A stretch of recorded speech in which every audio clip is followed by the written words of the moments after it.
I heard footsteps, clearly coming down the concrete stairs behind the door that I'd just locked. I just hadn't registered him. But what struck me about it was how quiet he was. And there was someone was standing behind me. I heard my name kind of be like, it wasn't shouted, but it wasn't whispered. And it said like, Ty, again.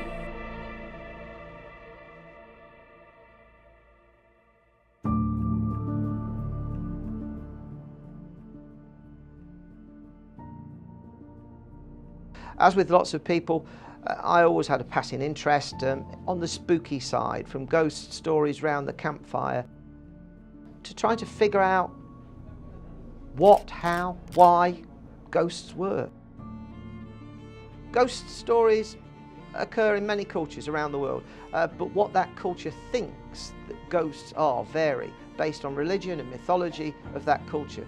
The people's stories of their encounters, though, remain similar round the world.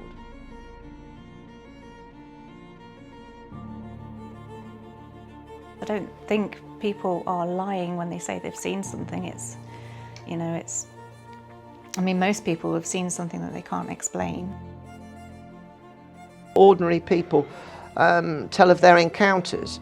This is not the same as ghost stories from literature, stage, TV and films, written to frighten and excite. I think a lot of it is kind of movie magic, and it is for Hollywood. However, I believe it's far-fetched, but I don't believe it's fake. Stories have got to come from something. Humans are a fairly logical species, and they seek to make sense of things. And so when they see something that doesn't make sense, they attribute it to something being supernatural.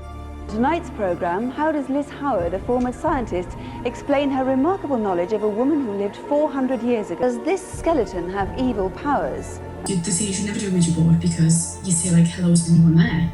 And then again, you're not addressing anyone, so you welcome anything.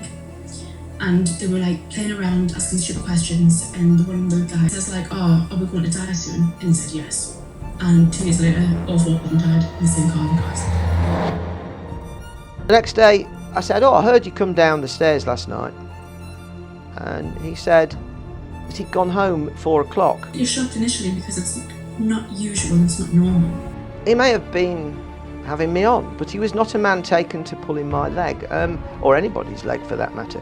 So the only logical conclusion was there may have been other people in a high security building, which was very unlikely, or it was a haunting.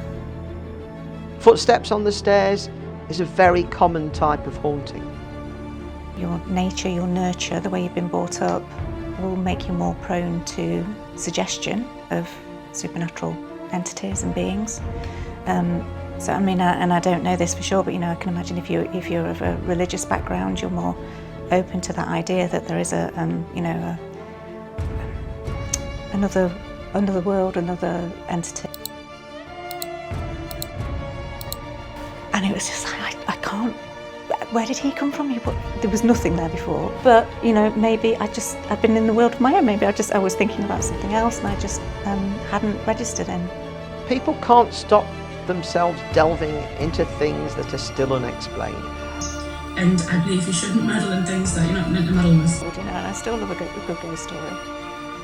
But I think most of the time, you can explain it really easily. Energy can't be destroyed or created. That's science, that's proven. You can't get rid of it and you can't do anything about it. So when you die, kind of the energy that's within you just moves on to something else. The scientist in me, the logical person in me just goes, no, probably not. I'm indifferent because I want to say I don't believe. However, the facts have been right in front of me.